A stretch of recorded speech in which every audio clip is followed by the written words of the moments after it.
Olá, pessoal. Nós já nos encontramos na aula presencial, não é isso? Onde eu apresentei a disciplina para vocês, me apresentei, a nossa disciplina que é tratamento de resíduos orgânicos, e eu sou a Thaís, né, professora Thaís. Na nossa primeira aula, nós já vimos o programa da disciplina, o que nós vamos estudar, vimos também como os pontos serão distribuídos na disciplina, já começamos a ver, né, que resíduo e rejeito não são a mesma coisa, né? Nós vimos a definição de cada um e também vimos que os resíduos eles podem se encontrar em estado sólido, em estado líquido, né? Que são os efluentes líquidos, e em estado gasoso. Eles podem também ser gerados como emissões gasosas. Bom, nessa aula de hoje nós vamos definir o que são resíduos sólidos, né, segundo alguns documentos muito importantes.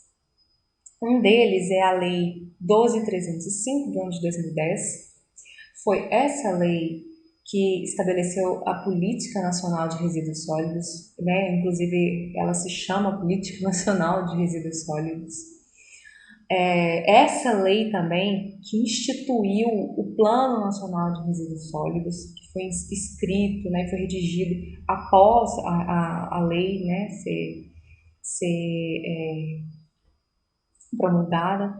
E, e esses dois documentos, inclusive, da lei e o Plano Nacional de Resíduos Sólidos, eu já postei eles para vocês, tá? Eles estão no material de apoio, eles são muito importantes, né? Eles são muito importantes para o nosso curso, né, de tratamento de resíduos orgânicos. E eu acredito também que para todo o curso de vocês, na verdade, para toda a carreira, né, de vocês, porque essa é a lei mais recente e ela foi um marco, assim, porque ela trata de classificar os resíduos, definir e também do tratamento deles, tá certo? Bom, então, segundo a lei 12.305, resíduos sólidos são, eu vou ler, tá, gente? Mas depois nós vamos simplificar isso. São material, substância, objeto ou bem descartado, resultante de atividades humanas em sociedade, a cuja destinação final se procede, se propõe proceder ou se está obrigado a proceder, nos estados sólido ou semissólido, bem como gases contidos em recipientes e líquidos cujas particularidades tornem inviável seu lançamento na rede pública de esgoto ou em corpos d'água ou exijam para isso soluções técnicas ou economicamente inviáveis em face da melhor tecnologia disponível. A definição é enorme, né? Mas nós vamos simplificar ela agora, lendo só a parte que está em negrito. E vai ficar um pouco mais simples, né? Mais tranquilo de entender o que essa lei quer dizer. Então, vamos lá. Resíduos sólidos são material resultante de atividades humanas, a cuja destinação final se procede. Olha só. Até aqui, então, nós podemos dizer que é uma substância, material, que é resultante, né, de atividades do homem e que deve ter uma destinação final, que está, na verdade, né, e que está já pronto para uma destinação final, tá? Já foi, né, utilizado. Mas esse resíduo sólido, ele pode estar no estado sólido, né, como ela fala aqui, ou semissólido. Depois, daqui a pouco eu vou falar disso. E também pode estar dentro de recipientes, e pode até ser gases dentro desse recipiente, inclusive ser líquidos, desde que esses líquidos, né, eles não possam ser lançados na rede pública de esgoto, ser tratado como um líquido efluente, e também não possam ser lançados em rios, né, que são os corpos d'água. E aí, eu vou falar um pouco só desse estado semissólido, porque lá na lei, quando vocês forem ler, vocês vão ver que vai continuar. Ele vai falar assim que lodos de estação de tratamento de água, de efluentes, também são considerados resíduos sólidos. O que são esses lodos, né? Ao ser tratada, né, a água, o líquido, são adicionados alguns produtos químicos nessa água. Para quê? Para tratar aqueles sólidos, aquela sujeira, aquelas partículas que ficam em suspensão na água, ou seja, que não se separa da água, que não sedimenta, não é profundo.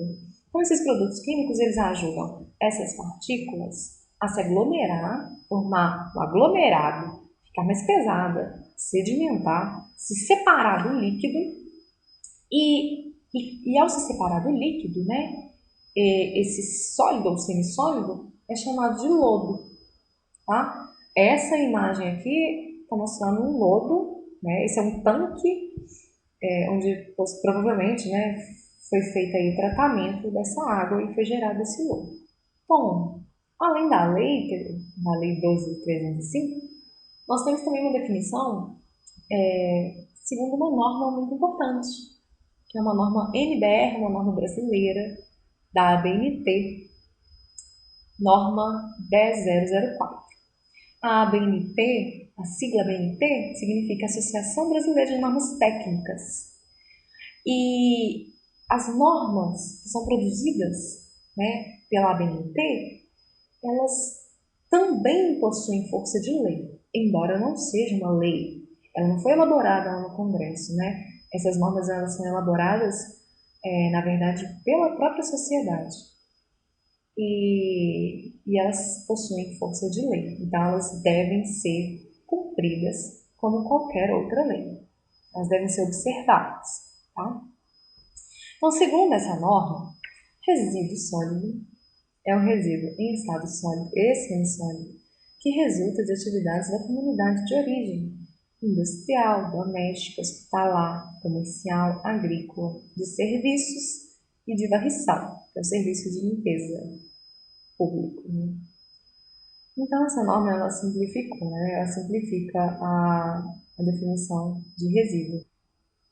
E, basicamente, ela quer dizer que são restos, sobras, perdas dos processos, né, dessas atividades industrial, doméstica, hospitalar, comercial, etc., que podem ser perigosos ou não, tá? E que têm possibilidade de serem reaproveitados. Embora, né, muitas vezes eles não são reaproveitados, eles são lançados como lixo mesmo, como rejeito. Vamos começar agora a classificar os resíduos sólidos. A primeira classificação que nós vamos aqui trabalhar vai ser a de orgânico, né, resíduos. São orgânicos ou úmidos, tá? Podem se chamar tanto orgânico quanto úmido. E inorgânico ou seco. Os resíduos orgânicos ou úmidos, eles são resíduos de origem animal ou vegetal. E eles são coletados, né, quando a gente fala em termos de coleta seletiva, naquele frasco marrom. Esses resíduos eles podem ser resto de alimentos, de comida, resto de podas, borra de café e, inclusive, papéis sujos com gordura, com resto de comida, como guardanapo, né? Enfim. Já os resíduos inorgânicos e secos, eles não são de origem animal e vegetal. Eles, na verdade, são resultados de processos industriais, mas eles podem nós podemos produzir, né, esse tipo de resíduo na nossa casa também. Né? Esses resíduos eles podem ser exemplificados, né, como os vidros, os metais, como alumínio, os materiais plásticos, os tecidos e isopor. Eles são normalmente, né, normalmente se tem os frascos para coleta seletiva e onde cada frasco tem sua cor, né? Sendo que o papel ele é um frasco azul, o plástico é o vermelho, o vidro é o verde e o metal a gente coleta no frasco amarelo. Uma característica muito importante desses resíduos é a biodegradabilidade. Essa característica ela é tão importante que ela vai nos dar uma ideia assim, muito certa, assim, né? Vai dar um norte de onde esse resíduo deve ser destinado, tá? Então, os resíduos que são biodegradáveis, né, eles são resíduos que eles se decompõem naturalmente. Ou seja, se descartados no ambiente, os micro-organismos ali, a temperatura, o sol, as condições ambientais, elas já vão transformar aquele resíduo num adubo, numa espécie de adubo que já vai sendo absorvido pelo solo e a gente não vai ver mais aquele resíduo ali, né? Um exemplo, nós estivermos passando pela rua e jogando uma casca de banana no solo, essa casca de banana, dentro de dias ou semanas, no máximo algumas semanas, ela vai ser absorvida ali pelo solo. Os micro-organismos, eles vão fragmentando, se alimentando daquela casca, e o que tinha naquela casca ali de nutrientes, de elementos químicos, como carbono, eles vão sendo transformados e vão se misturando ao solo, eles são ali apropriados ao solo, né? Ao solo, né? Desculpa. Então, esses resíduos biodegradáveis, é, eles são, né, como alimentos, eles são os alimentos, resíduos da agroindústria, da indústria madeireira, de frigoríficos, lodo de ético, como que a gente viu, né, que eu expliquei, que é um resíduo semissólido, papel, que é madeira tratada, e também plástico biodegradável.